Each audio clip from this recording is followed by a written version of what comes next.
دلی کی تہاڑ جیل سے فرار ہونے والے ان سربکف مجاہدوں کی لہو رنگ داستان، جنہوں نے کشمیر کی آزادی کے لیے دشمن کی سرزمین خصوصاً دلی میں بھارتی خفیہ ایجنسی را کو قدم قدم پر شکست فاش دیتے ہوئے دشمن پر کاری ضربیں لگائیں۔ کہانی کی طرف بڑھنے سے پہلے آپ سے گزارش ہے کہ چینل کو سبسکرائب کرتے ہوئے ویڈیو کو لائک کیجیے۔ آئیے کہانی کی طرف چلتے ہیں۔ اجڑی ہوئی بستیوں کے بچے کچے لوگ روزگاری کی تلاش میں بڑے شہروں کا رخ کر رہے تھے۔ 14 سال کی وہ لڑکی بھی ایک دور دراز کی اجڑی ہوئی بستی سے نکل کر لوس آئی تھی۔ اس کی چھوٹی سی بستی کو بھی امریکی طیاروں نے پیوند خاک کر دیا تھا۔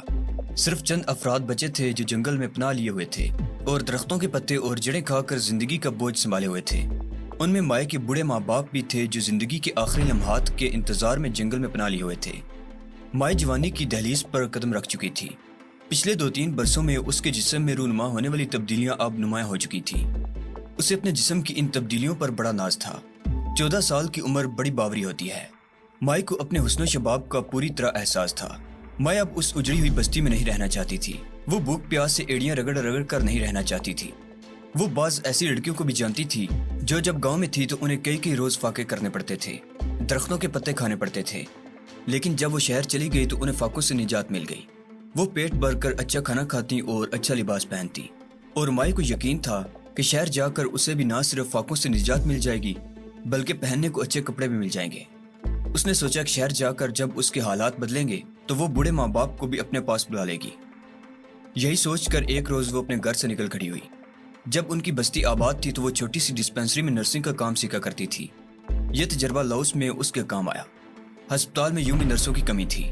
اسے ایک ہسپتال میں نرس کی حیثیت سے نوکری مل گئی۔ مائع کے وہ خواب تو پورے نہیں ہوئے جو اس نے شہر آنے سے پہلے سوچے تھے، البتہ اسے جینے کا ایک سہارا مل گیا تھا۔ اسی دوران سوبراج نامی ایک نوجوان علاج کے لیے ہسپتال میں داخل ہوا۔ سوبراج جوان اور خوب رو تھا، لڑکیوں کو اپنے جال میں پھانسنے کا گر بھی جانتا تھا۔ مائع بھی اس کے جال میں پھنس گئی۔ سوبراج نے اپنے آپ کو بہت دولت مند بتایا تھا، لیکن بعد میں انکشاف ہوا کہ وہ ایک بہت معمولی سا درزی تھا جو ڈھنگ سے کپڑے سینا بھی نہیں جانتا تھا۔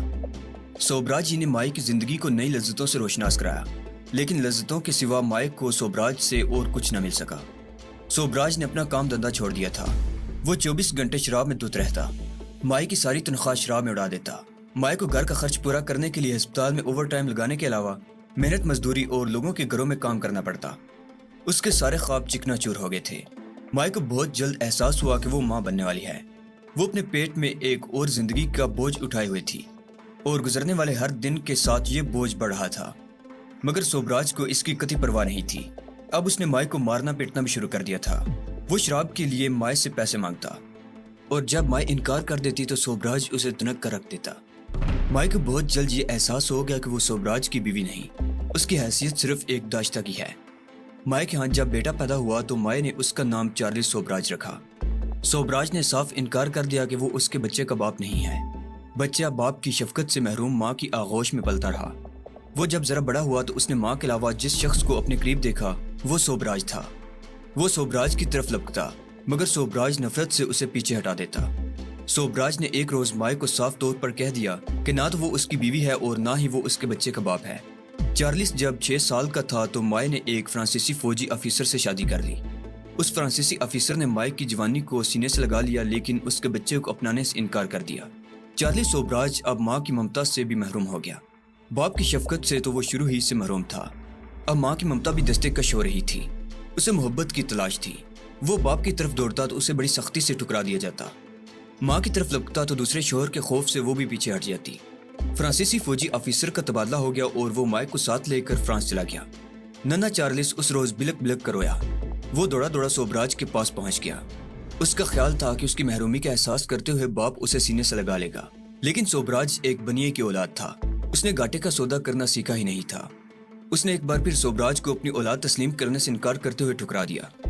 چارلس سوبراج ماں کی ممتا اور باپ کی شفقت کی تلاش میں در در کی ٹھوکریں کھاتا رہا، لیکن اسے نہ تو ماں کی ممتا ملی اور نہ باپ کی شفقت۔ اس کی محرومیوں میں اضافہ ہوتا رہا۔ محرومیوں کا یہ احساس اسے ایک ایسے راستے پر لے گیا جس نے اس کی زندگی کا دائرہ بدل دیا۔ اس کا پہلا جرم یہ تھا کہ وہ ایک ایسے باپ کا بیٹا تھا جس نے اسے اپنی اولاد تسلیم کرنے سے انکار کر دیا تھا۔ اس کی سزا چارلس کو اس طرح ملی کہ وہ در در کی ٹھوکریں کھانے لگا۔ اس کا دوسرا جرم یہ تھا کہ اس نے پیٹ کی آگ بجھانے کے لیے آدھی روٹی چرائی تھی۔ اور سزا کے طور پر اسے 2 دن جیل میں گزارنے پڑے۔ آدھی روٹی کی یہ چوری اس کی مجرمانہ زندگی کا نقطۂ آغاز تھا۔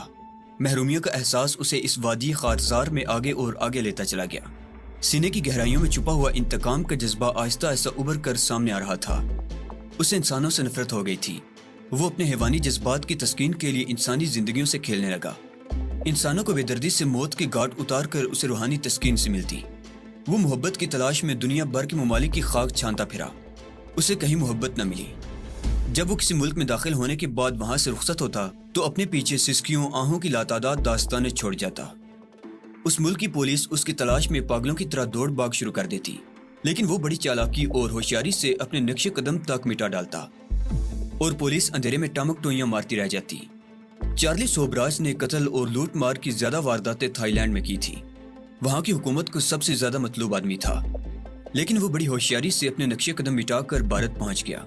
یہاں بھی اس کی وارداتوں کا سلسلہ جاری رہا۔ بھارت کے مختلف شہروں میں اس نے کئی وارداتیں کی۔ اس کی وارداتوں کا یہ سلسلہ آخر YMCA کے یوتھ ہاسٹل پر ختم ہو گیا۔ غیر ملکی سیاحوں کی ایک پارٹی دلی کے YMCA کے یوتھ ہاسٹل میں مقیم تھی۔ چارلی سوبراج نے حسب معمول پہلے ان سیاحوں سے دوستی بڑھائی اور پھر اپنی ایک کینیڈین دوست کی مدد سے ان 25-30 سیاحوں کو بے ہوشی کی دوا پلا کر لوٹنے کی کوشش کرتے ہوئے پکڑا گیا۔ اگر اس دور میں ملک میں اندرا گاندھی کی ایمرجنسی نافذ نہ ہوتی تو وہ کسی نہ کسی طرح ضرور بچ نکلتا، لیکن اندرا کی ایمرجنسی اسے لے ڈوبی۔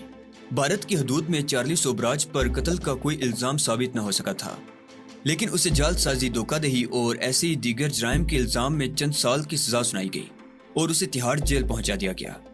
1985 میں چارلی سوبراج کی سزا پوری ہونے والی تھی۔ سزا پوری ہونے کے بعد چارلی سوبراج کو تھائی حکومت کے مطالبے پر تھائی لینڈ کے حوالے کر دیا جاتا، جہاں اس کے خلاف کم از کم 2 درجن افراد کے قتل کے مقدمات درج تھے۔ چارلی سوبراج کو یقین تھا کہ تھائی لینڈ میں وہ سزائے موت سے نہیں بچ سکے گا۔ اس کا اس نے ایک اور حل تلاش کر لیا۔ وہ اپنی رہائش سے چند ہفتے پہلے محافظوں کو رشوت دے کر جیل سے بھاگ نکلا، لیکن 1 ہفتے کے اندر گوا کے ایک ہوٹل سے پکڑا گیا۔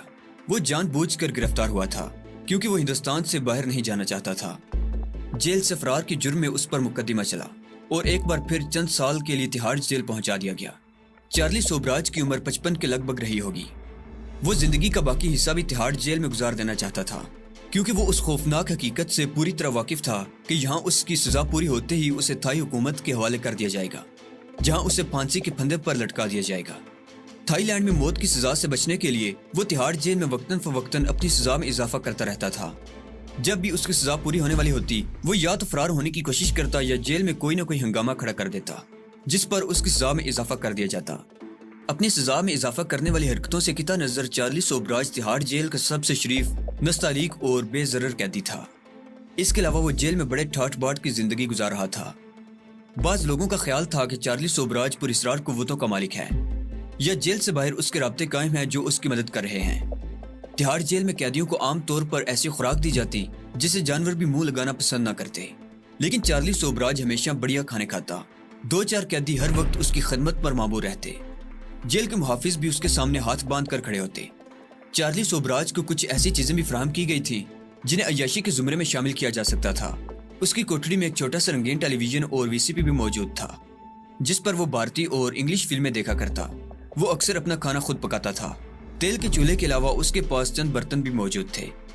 مرغی اس کے کھانے کا لازمی جز تھی۔ مرغی وہ خود روسٹ کرتا تھا۔ ایک روز بعض اعلیٰ حکام اچانک ہی جیل کے دورے پر آ گئے۔ چارلی سوبراج کی کوٹڑی میں یہ سب کچھ دیکھ کر وہ حیران رہ گئے۔ اس روز نہ صرف یہ کہ وہ تمام چیزیں اس کی کوٹڑی سے ہٹا دی گئیں، بلکہ اس کی جامع تلاشی بھی لی گئی۔ جامع تلاشی کے دوران اس کی جیبوں سے 2000 روپے سے زائد رقم برآمد ہوئی تھی، جسے سرکاری تحویل میں لے لیا گیا۔ اس واقعے کے تقریباً 3 گھنٹے بعد طارق اور سلیم چارلی سوبراج کے پاس بیٹھے باتیں کر رہے تھے۔ باتیں کرتے ہوئے چارلی سوبراج نے جیب سے کوئی چیز نکالی اور اس سے کھیلنے لگا۔ طارق کے خیال میں وہ بچوں کے کھیلنے والے شیشے کے بنٹے تھے، لیکن جب چارلی سوبراج نے ان کے سامنے مٹھی کھولی تو وہ دونوں ششدر رہ گئے۔ اس کی ہتھیلی پر ہیرے جگمگا رہے تھے۔ ہیروں کی تعداد 5 تھی اور تمام ہیرے مٹر کے دانوں سے بڑے تھے۔ 2-3 گھنٹے پہلے تو تمہاری تلاشی لی گئی تھی، یہ ہیرے تمہارے پاس کہاں سے آ گئے؟ طارق نے حیرت سے اس کی طرف دیکھا۔ انہوں نے تلاشی میرے لباس کی لی تھی، پیٹ کی نہیں، چارلی سوبراج نے جواب دیا۔ طارق اور سلیم حیرت سے اس کی طرف دیکھنے لگے۔ اس وقت تو بات ان کی سمجھ میں نہیں آ سکی تھی، لیکن بعد میں انکشاف ہوا کہ چارلی سوبراج لاکھوں روپے مالیت کے یہ ہیرے نگل لیا کرتا تھا۔ رفع حاجت کے وقت یہ ہیرے پیٹ سے نکل آتے تو وہ انہیں دھو کر پھر محفوظ کر لیتا۔ چارلی سوبراج کے پاس ان قیمتی ہیروں کی موجودگی کا علم بہت سے قیدیوں کو تھا۔ کئی مرتبہ یہ ہیرے چرانے کی کوشش بھی کی گئی تھی، لیکن کوئی بھی شخص آج تک ان قیمتی ہیروں کا سراغ نہ پا سکا تھا۔ اس روز اعلیٰ حکام کے معائنے کے وقت چارلی سوبراج کی کوٹڑی سے جو چیزیں ہٹائی گئی تھیں، دوسرے روز وہ سب کچھ وہاں موجود تھا، جس پر طارق اور سلیم کو حیرت بھی ہوئی تھی۔ لیکن بہرحال چارلی سوبراج کی موجودگی سے طارق اور سلیم کو یہ فائدہ ضرور پہنچا تھا کہ انہیں بہتر خوراک مل رہی تھی۔ تہاڑ جیل کی عام قیدیوں کو زندگی کی کوئی سہولت میسر نہیں تھی، وہ جانوروں سے بدتر زندگی بسر کر رہے تھے۔ قیدیوں پر بے پناہ جبر و تشدد کیا جاتا، معمولی باتوں پر انہیں ہٹروں سے ادیڑ دیا جاتا۔ چارلی سوبراج جیسے پراسرار قوتوں کے مالک چند قیدی ایسے تھے جو جیل میں بھی عیش کر رہے تھے۔ چارلس کی کوٹڑی میں ٹیلی ویژن موجود تھا، اس کے علاوہ اسے اخبارات بھی پہنچا جاتے تھے۔ انہی دنوں بھارت کے بعض شہروں میں فرقہ وارانہ فسادات پھوٹ پڑے۔ ٹیلی ویژن پر تو ان ہنگاموں کے بارے میں زیادہ کچھ نہ بتایا جاتا، البتہ اخبارات ان ہنگاموں کی خبریں تفصیل سے شائع کر رہے تھے۔ یہ فسادات کئی شہروں میں پھیل گئے تھے۔ ہندوستان میں مسلمانوں پر عرصہ حیات تنگ کر دیا گیا تھا، ان کے گھروں کو لوٹ کر نظر آتش کیا جا رہا تھا، مزاحمت کرنے والے مسلمانوں کو زندہ جلایا جا رہا تھا، راہ چلتے مسلمانوں کو چرا گھونپنے کی وارداتیں عام تھیں۔ مسلمان ہندوؤں کی بربریت کا شکار ہو رہے تھے اور مسلمانوں ہی کو پکڑ کر جیل میں ٹھونسا جا رہا تھا، جبکہ ہندو قتل و غارت کا بازار گرم کیے ہوئے تھے اور انہیں روکنے والا کوئی نہیں تھا۔ گاؤں ماتا کو جاری متعصب اور انتہا پسند ہندو بال ٹھاکرے مسلمانوں کے خلاف ہندوؤں کو بھڑکانے میں مرکزی کردار ادا کر رہا تھا۔ بال ٹھاکرے کی طرف تو حکومت نے آنکھ اٹھا کر دیکھا تک نہیں، البتہ مسلمان لیڈروں کو پکڑ کر جیلوں میں ٹھونسا جانے لگا۔ ایسے ہی ایک مسلمان لیڈر کو تہاڑ جیل کے اس حصے میں لایا گیا جہاں طارق اور سلیم وغیرہ چارلی سوبراج کے ساتھ سزا بھگت رہے تھے۔ ظہور قادری بھارتی حکومت کے رویے کے خلاف مسلمانوں کے احتجاجی جلوس کی قیادت کر رہا تھا۔ یہ جلوس دریائے گنج کی ایک جامع مسجد سے شروع ہوا تھا اور شہر کے مختلف علاقوں سے ہوتا ہوا راشٹراپتی بھون تک جانا چاہتا تھا۔ اس جلوس میں تقریباً 1500 مسلمان شامل تھے، جن میں نوجوان بھی تھے اور بوڑھے بھی تھے۔ بہت سے لوگوں نے ایسے پلے کارڈ اٹھا رکھے تھے جن پر احتجاجی نعرے درج تھے۔ جلوس بالکل پرسکون تھا، شرکاء کا ہنگامہ کرنے کا کوئی ارادہ نہیں تھا، سب لوگ غیر مسلح اور نہتے تھے۔ وہ لوگ جمعہ کی نماز پڑھ کر مسجد سے نکلے تھے اور راشٹراپتی بھون تک پرامن احتجاج کرنا چاہتے تھے۔ لیکن یہ جلوس جیسے ہی فیروز آباد کے ایک چوراہے پر پہنچا، اچانک ہی ایک طرف سے جے بجرنگ بلی کا شور بلند ہوا اور ہزاروں مسلح ہندو نہتے مسلمانوں پر ٹوٹ پڑے۔ یہ بال ٹھاکرے کے دہشت گرد اور انتہا پسندوں کی تنظیم شیو سینا کے گنڈے تھے۔ ان کی رہنمائی بال ٹھاکرے کا ایک خاص چیلا کر رہا تھا۔ فیروز آباد کا وہ چوراہا میدان کارزار کا منظر پیش کرنے لگا، لیکن یہ لڑائی یک طرفہ تھی۔ شیو سینا کے گنڈے آتشی اسلحہ، لاٹھیوں، کلہاڑیوں اور خنجروں سے لیس تھے۔ وہ خونخوار بیڑیوں کی طرح نہتے مسلمانوں پر ٹوٹ پڑے۔ نہتے مسلمان اپنی جانیں بچانے کے لیے ادھر ادھر بھاگنے لگے۔ ہندوؤں نے اس علاقے میں مسلمانوں کی دکانوں کو بھی آگ لگا دی تھی اور بھاگتے ہوئے مسلمانوں کو اٹھا کر آگ میں پھینک رہے تھے۔ انہیں گولیوں سے بونا جا رہا تھا اور انہیں چھرے گھونپے جا رہے تھے۔ تقریباً 1 گھنٹے تک یہ کشتہ خون جاری رہا۔ پولیس کے آنے پر ہندو گنڈے بھاگ نکلے۔ اس ہنگامے میں 11 بے گناہ مسلمان شہید اور 20 زخمی ہوئے تھے۔ پولیس نے آتے ہی بڑی تیزی سے کارروائی شروع کر دی اور کارروائی یہ تھی کہ درجنوں مسلمانوں کو بلوے کے الزام میں گرفتار کر لیا گیا۔ گرفتار ہونے والوں میں مسلمانوں کے جلوس کی رہنمائی کرنے والا ظہور قادری بھی تھا، جس کی عمر 55 سے اوپر ہی تھی۔ اسے داڑھی سے پکڑ کر گھسیٹتے اور ٹھوکریں مارتے ہوئے پولیس کی گاڑی میں بٹھایا گیا اور پھر اس روز اسے گرفتار ہونے والے دوسرے مسلمانوں کے ساتھ تہاڑ جیل پہنچا دیا گیا۔ اپنی بیرک کے پچھلی طرف خوفناک چیخوں کی آواز سن کر طارق اور سلیم بری طرح چونک گئے۔ تہاڑ جیل میں چیخوں، آہوں اور کراہوں کی آوازیں کوئی غیر معمولی بات نہیں تھی۔ یہ جیل تو ایشیا کا سب سے بڑا عقوبت خانہ تھا۔ یہاں قیدیوں پر ایسے انسانیت سوز ظلم ڈھائے جاتے کہ شیطان بھی شرما جاتا۔ ان چیخوں سے اندازہ لگایا جا سکتا تھا کہ جیسے کسی ضعیف العمر شخص کو تشدد کا نشانہ بنایا جا رہا ہو۔ طارق اور سلیم اس وقت اپنی کوٹڑی میں تھے۔ اس کوٹڑی میں ان کے ساتھ 2 قیدی اور تھے۔ وہ لوگ پریشان نگاہوں سے چاروں طرف دیکھنے لگے۔ طارق کی نظریں کوٹڑی کی پچھلی دیوار میں روشن دان پر جم گئیں۔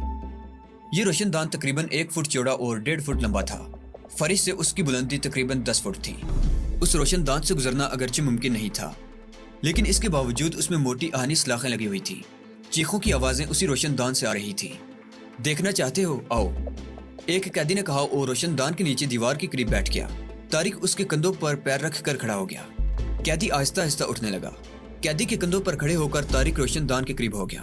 اس نے روشن دان کی سلاخوں کو پکڑ لیا تاکہ قیدی کے کندھوں پر اس کا بوجھ کم ہو سکے۔ دوسری طرف ایک مختصر سا آنگن تھا۔ 2 طرف کی دیواروں پر تیز روشنیوں کے بلب جل رہے تھے۔ آنگن کے وسط میں فرش پر ایک بوڑھا چت لیٹا ہوا تھا۔ اس کے جسم پر صرف پاجامہ تھا۔ سفید لمبی داڑھی سینے پر پھیلی ہوئی تھی. اس کے بازو اور ٹانگیں اطراف میں پھیلی ہوئی تھی اور ہر بازو اور ٹانگ پر ایک ایک آدمی کھڑا تھا. ایک آدمی بوڑھے پر جھکا ہوا کچھ پوچھ رہا تھا.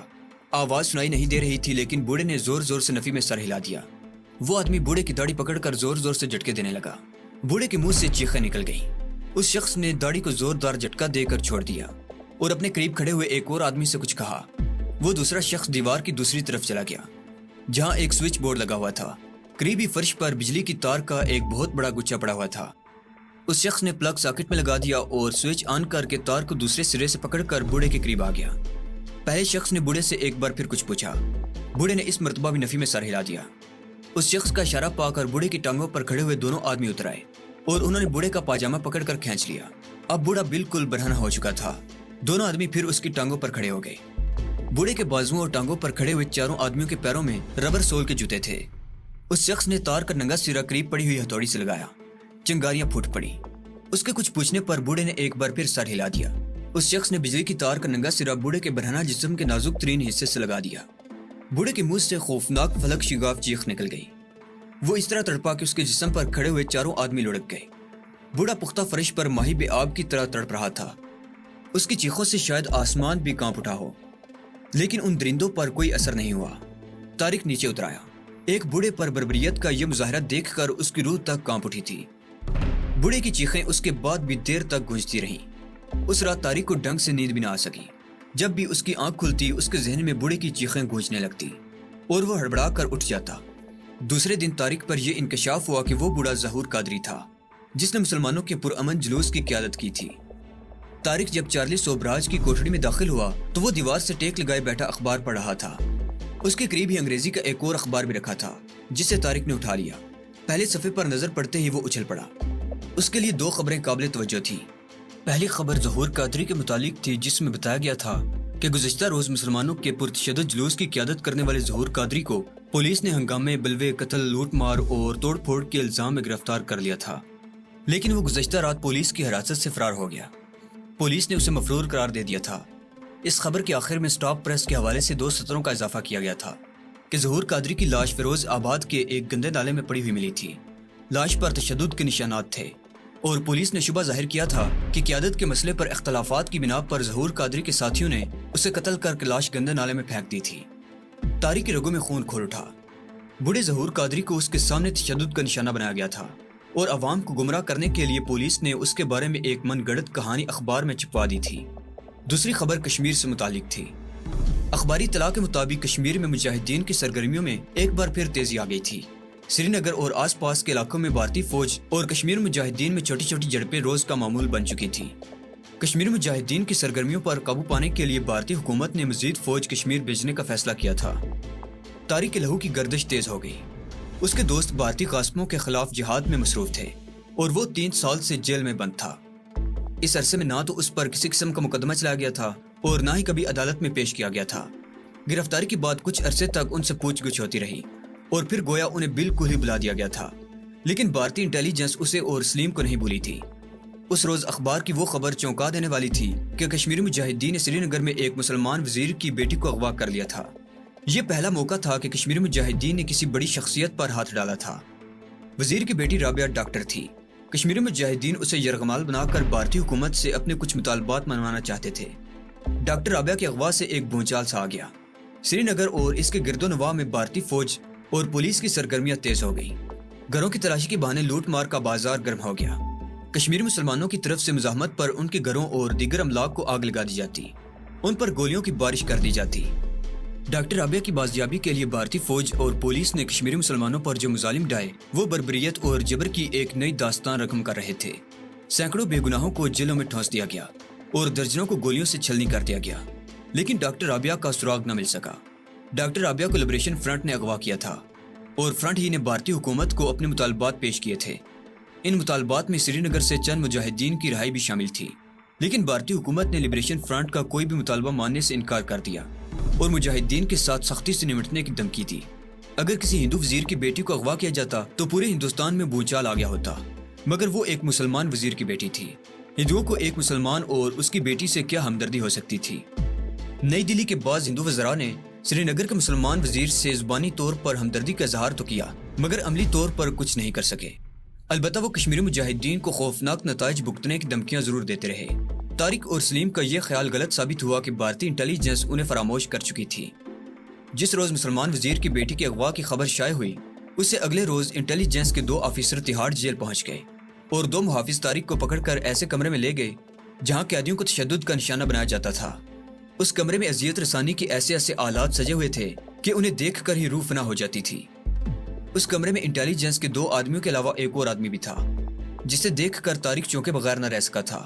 وہ ناتھو رام تھا، ایک کشمیری ہندو۔